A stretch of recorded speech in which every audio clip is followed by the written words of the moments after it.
In an increasingly interconnected world, we are given the internet. As much as it's a beautiful thing, it also comes with its bad sides.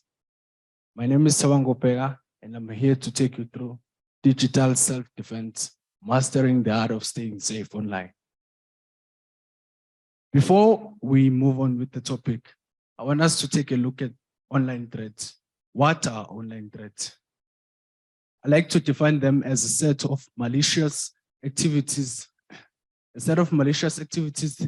that are aimed at compromising the safety and the privacy of an individual, an organization, or any system that is on the internet. I chose this topic because it's one of the most underrated topics, but yet the most crucial one in our day-to-day lives.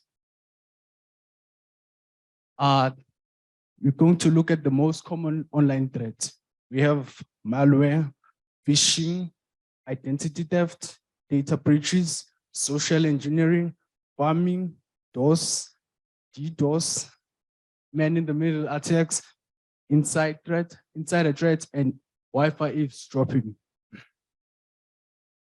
But there are three of the most common ones are the ones we tend to see in our everyday lives, which are phishing.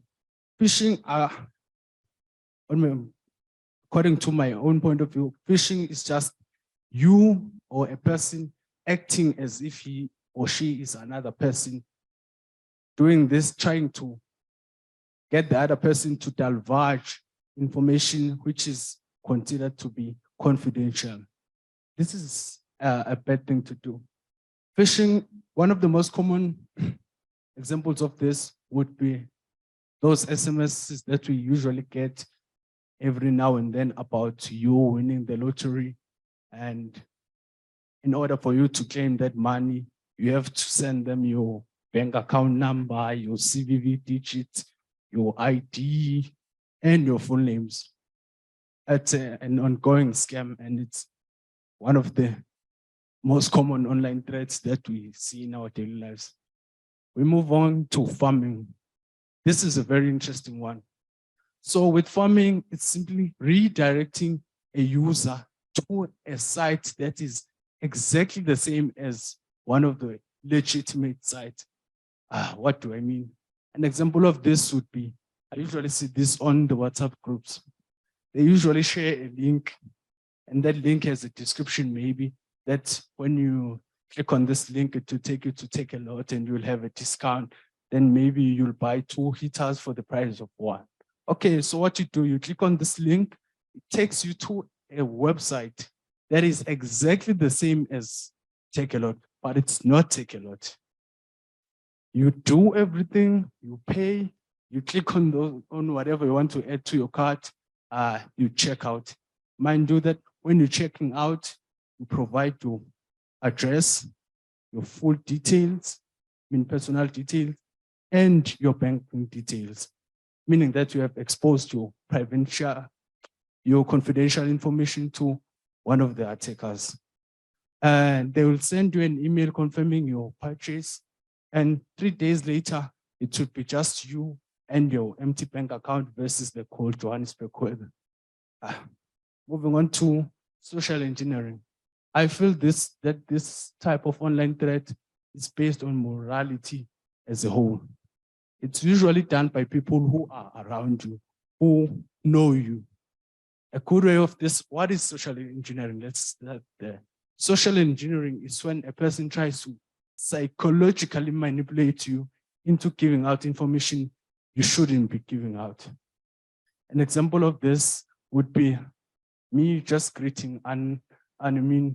I'll be saying, "Hi, Anumin, you are looking gorgeous today. Are you perhaps a Libra?" And maybe you'll respond by, "Hi, Thabang, hi. Yes, I am a Libra." Do you know that by just confirming that you are a Libra, you have just given me a range of dates to look at when I'm trying to figure out your date of birth? It's a bit sketchy, but it's an example. That's just me. So what now? Well, there are ways to prevent this, not to prevent, but to try and mitigate it. We're looking at having a strong password.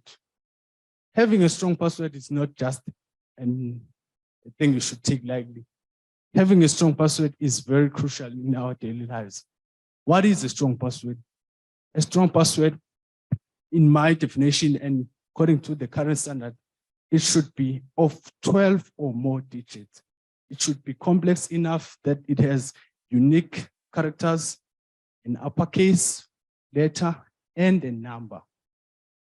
Using two-factor authentication. Two-factor authentication is just that second layer of protection. We usually see this on WhatsApp. Maybe you have a password for your WhatsApp and then a two-factor authentication. This just increases the level of secureness of your WhatsApp. Then using secure networks and sites. One of the most common things I usually see is that people like to connect to free Wi-Fi, which is bad. It's not bad, but it's bad. And we have to make sure that when you are making payments online, we have to make sure that that site is secure. Backing up data, this is obvious. And using reputable security software. Further go on to practicing safe browsing habits. And there are things that you should stop doing. And I beg you should stop doing these things because you will be exposed to these online threats. Those things are clicking on random links. Don't click on a random link. Stop using a weak password. Stop reusing a password. Just use a password manager for goodness sake. Downloading files from unknown sources. We all know that you can't afford FIFA, but wait till you can afford it and then you just buy it from a secure site. Stop using public Wi-Fi without precautions. Trusting everything you see online. Stop doing that.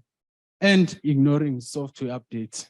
I'd like to go a bit deeper into ignoring software updates. I like to think of this as a vaccination like we have today. So when you avoid getting a vaccination, you are exposing yourself to the most common illnesses out there at the moment. Same thing with ignoring a software update. If you don't update that software right now or at that point, you are exposing yourself to the online threat common at that point in time. In conclusion, practicing digital self-defense is an everyday thing. You need to do it every day. I hope attending this takeaway has taken you a step further into mastering the art of staying safe online. Thank you.